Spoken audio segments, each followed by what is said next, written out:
And during this election, you, the people of Nigeria, have a chance to make your voices heard, to choose your future. The United States does not support any individual candidate for office. But we strongly support a peaceful election that reflects the will of the people of Nigeria. Because free and fair elections in Nigeria help create a freer and fairer world for everyone. Your vote matters. For elections to be credible, they must be free, fair, and peaceful.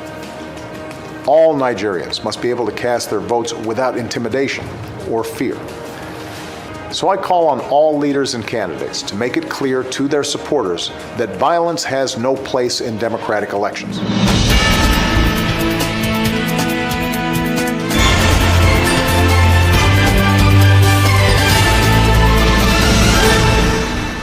Commissioner, welcome again to Dateline Abuja.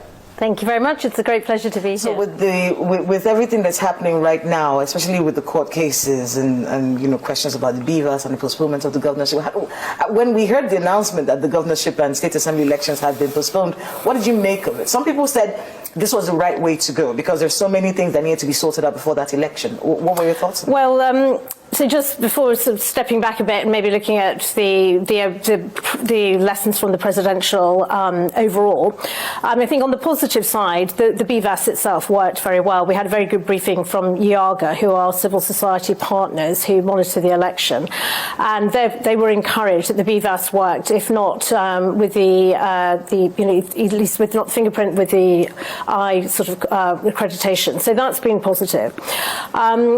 There was disappointment over the late opening of the polling units. Still, the logistics seem to floor everybody this time. And also this problem with people not necessarily finding their correct polling units having been reassigned. So there were definitely quite a lot of logistical problems. And then the third big issue, obviously, we're all familiar with the IREV, what went wrong, why didn't the big expectation everyone had to have full transparency so people could log on and see the results coming in. Clearly didn't happen. There's an investigation going on to understand what went wrong with that. In terms of where we are now and the announcement that came out yesterday for the postponement, as you know, the court case was lodged by the opposition parties asking to examine all the material on the BVAS. INEC then put in a counter sort of legal challenge to say we actually need time to prepare the BVAS for the gubernatorials. And where we are now, and I just read the INEC statement last night, is that they set out their reasoning for that. They have no problem with the opposition examining the material. It will all be uploaded and available. But they simply do not have time. The court case ruling came too late for them to reconfigure the BVAS. So personally, I think that's the right decision. I think it would have been a mistake to go ahead if they're not prepared. We can't afford to have another election not fulfilling people's expectations. So although it's a huge disappointment, there's a delay, and it's a challenge for all of us. We had our teams ready to go into the field, some already pre-positioned. I think it's better to be prepared and go through with the delay, would be my assessment. The BVAS, obviously, you cannot vote until you're actually accredited, sort of biometrically, whereas in the past, frankly, that would have been easier. So it may be that the numbers were inflated before, so we need to look at that.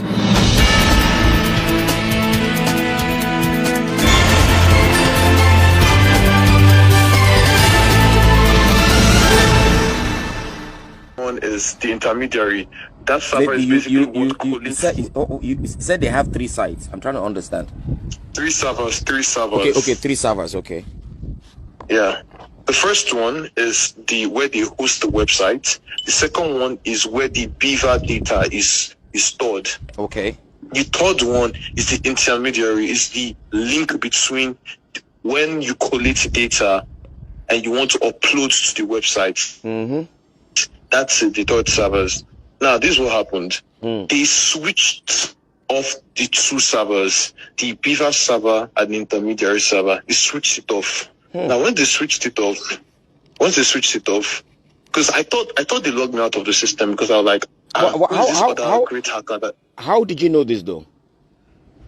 Because I can hack the system. Okay. I'm a software engineer. It's literally not that hard. Okay. So I thought that there was actually someone better than me, because initially, truth be told, APC came to me and told me, can I help them to win the election on the BVAS? And I told I was not interested. Okay. So and I suspected they were going to get someone else. And there's one more person that I could suspect that like he's also on my level that could do it, but he told me that he's not interested. So like he didn't do it. Okay. So like I thought they found someone else. So I was monitoring the servers out of due diligence. Yes.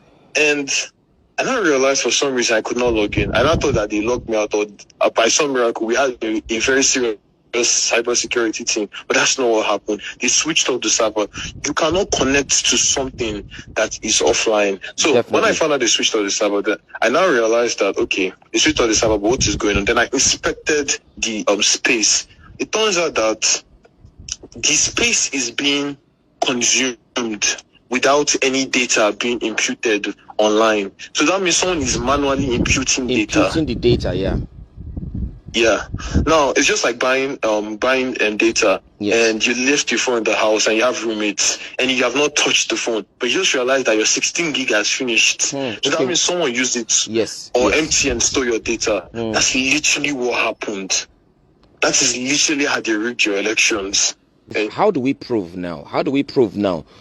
That they hacked into the system? That they hacked into the system? They did not hack anything. Like I said, INEC does not need to hack it when they have the logins to the servers. There's no point. It's just like saying you need to break into your house when you have the keys. This is literally what they did. If you want to, just ask them, I need the data bank logs for the servers, that they should provide it. And if it will basically give you a packet of data, if it will be empty, because if the packet of data does not match the amount of traffic that is meant to have via an election, that means it was rigged.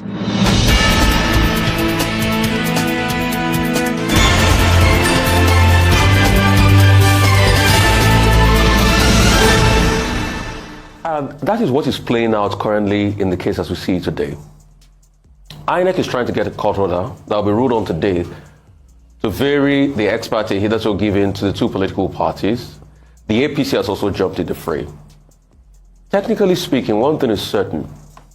There is no how you touch the beavers as we speak today that will not alter what is on it.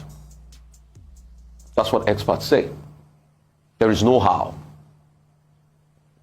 And the question is, do they even need to reconfigure in the first place? I know some people have made the argument, oh, they reconfigure the card reader. But this is the beavers. Do they need to reconfigure? Isn't the outlay different? Thirdly, in all of this, we forget in a hurry what happened in Osun. That the beavers machine itself is needed in all of this. So you must not touch what is on it, because the lawyers that got the first report for the beavers transfer report, that first requested the reports, got something entirely different from what the other lawyers that requested it got. The APC lawyers got something entirely different because the beavers had not finished uploading its results. And in that Osun Election Petition Tribunal, because that case is sort of going to be a locus classico as regards anything beavers, because that's the first case where you're going to test beavers in this country, in the law court. That case also showed that the lawyers, fortunately, Ikpeazu was on the side of Adeleke on that case, had to request the hard beavers itself to be able to inspect themselves, to be able to get more data sets. So when you go ahead and say you want to reconfigure it, then a lot of people start to look at you in a suspect manner. And that's why we should watch it in this country. I think we've talked about the blackmail. Nobody should even come and hoodwink us with the blackmail on anything. The conversation should be about the integrity of those items. And in the eyes of the law, those items are already called property. That's why INEC has to go to court to seek an injunction to vary those others. And it also behoves on the judiciary as they go for this process. They should remember Nigerians are watching them. And Nigerians want justice and integrity. And most of the judges are leaving in a couple of months from now. What would they want to be remembered by? And only to think that Chatham House has already said, INEC didn't even abide by the process. It means we've got to disgrace ourselves in Chatham House. We told them we're going to do something. They're not doing what we said we're going to do.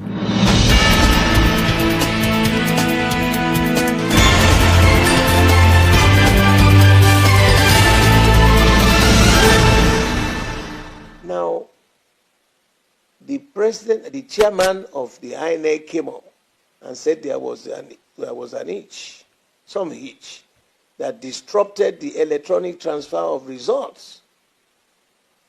An hitch in a digital system? Absolutely shambolic and laughable. I thought, if I was not an engineer, I probably would buy into it. And I said to myself, I want to forgive him because Prof is an expert in history.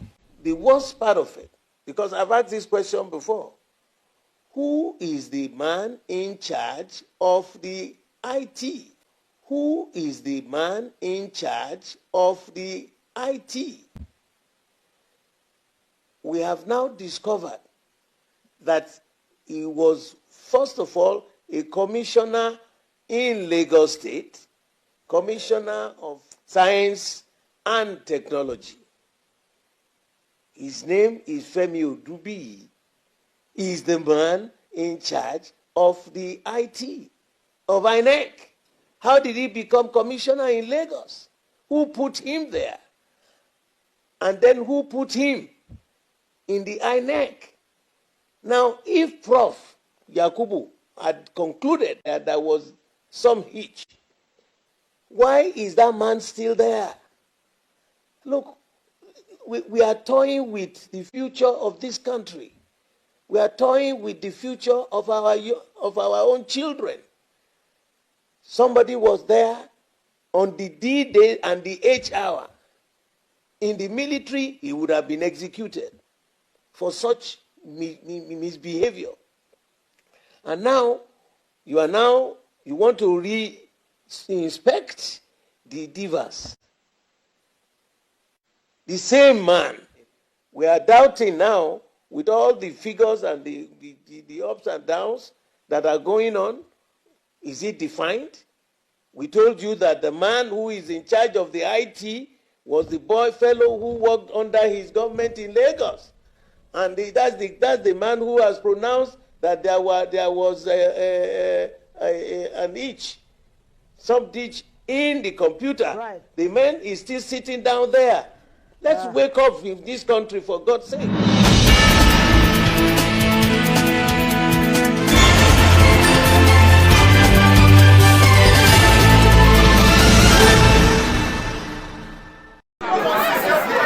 If you're all seeing this, GRA Polo, GRA Ikulu Primary School, nobody's voting. The BVAS doesn't tally with the PVCs. This is done, I believe this is on purpose. For your information, Ikulu Primary School, all the BVAS equipment are not functioning. They don't tally with everybody's PVCs. This is robbery. INEC. It's a shame.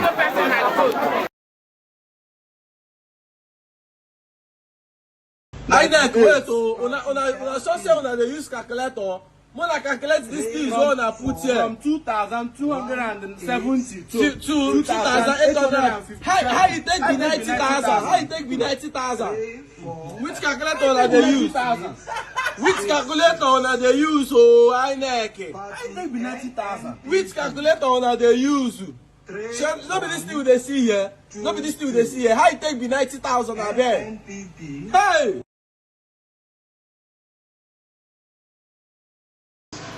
Now we are asking you questions here. Yes. It got missing inside INEC office. Yes, sir. Okay. And you say that your name is what? I've explained to you. I've given my name. I say, what is your name? From where? From where? I'm from Lebanon. You're from Morocco. Okay, fine. That's very good. And you are the SPO for band 4, in charge of unit 1 to 12. And now you have lost the result sheet for both presidential, senate, and reps for those 12 units. Okay, now, according to the orientation that you were actually given, what will happen to all the voters in those 12 units now? They can't vote. They cannot vote. Even if they can vote, but no result. How can you vote when there is no result? When there is no result. Which means that, wait. How can you vote when there is no result? Now, what you are telling us is that by your own, either commission or omission, you have disenfranchised people in 12 units. 12 polling units. One third of an in entire terms of ward. being sorry. 1/3 of an entire ward. I'm sorry, sir. So those people are not going to vote today, right? I'm sorry, sir. It's not a matter of sorry. Those people are not going to vote today. Is there any remedy to that?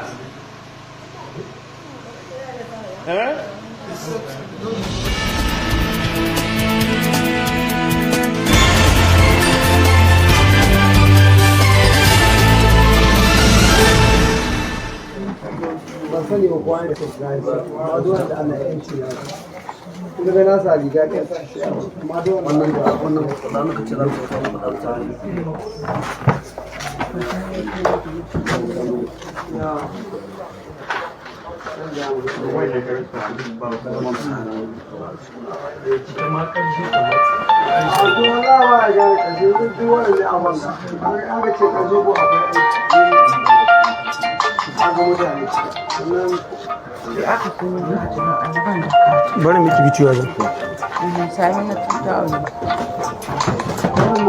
Ya number. Nasa.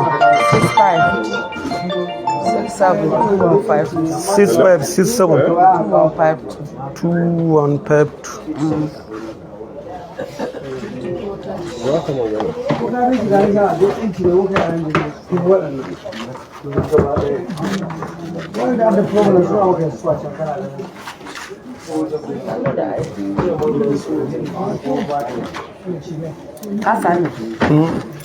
Okay.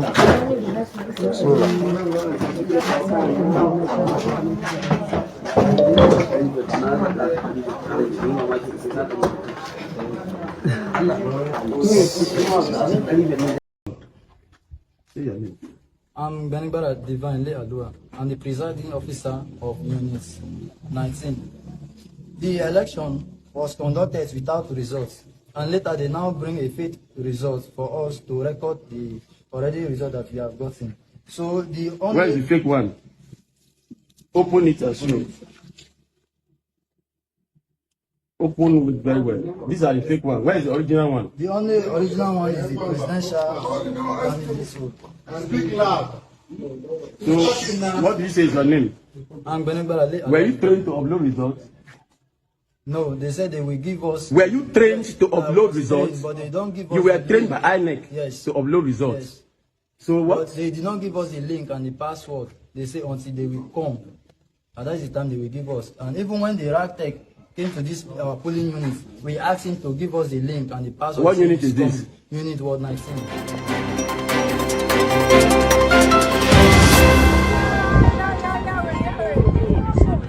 Please, my people, make una listen to us.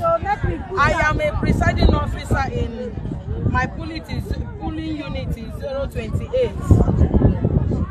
Here in Abia State, all the election we did today, the presidential results is not going. No uploading. And that was the first one we've been trying, but others are going. And we've been trying this for over 2 hours. To upload it. To upload it. We have used different internet. And I have used different internets to see if I can upload this, but it's not going. Network. It's not going at all. Madam, do you say it's presidential is not going? Yes. So the beavers of presidential going is not presidential is not connected. The beavers of the presidential, the result is not to upload the result is not going at all. Okay. But senatorial and the House of Rep is going. It has been uploaded. Yeah, it has been uploaded. But the presidential no go area. And if anybody in this our polling unit that is telling you is going, I will quote that person very Those guys wrong. are doing it offline. They are doing it offline. Offline. So that you people can free them to go. It's not the way, please. I just say the truth. and the truth for everything that these guys have. If your house dey near any polling unit, abeg help us go check if INEC dey conduct election. I no trust those people. Before we go wake up on Monday, begin hear governorship results.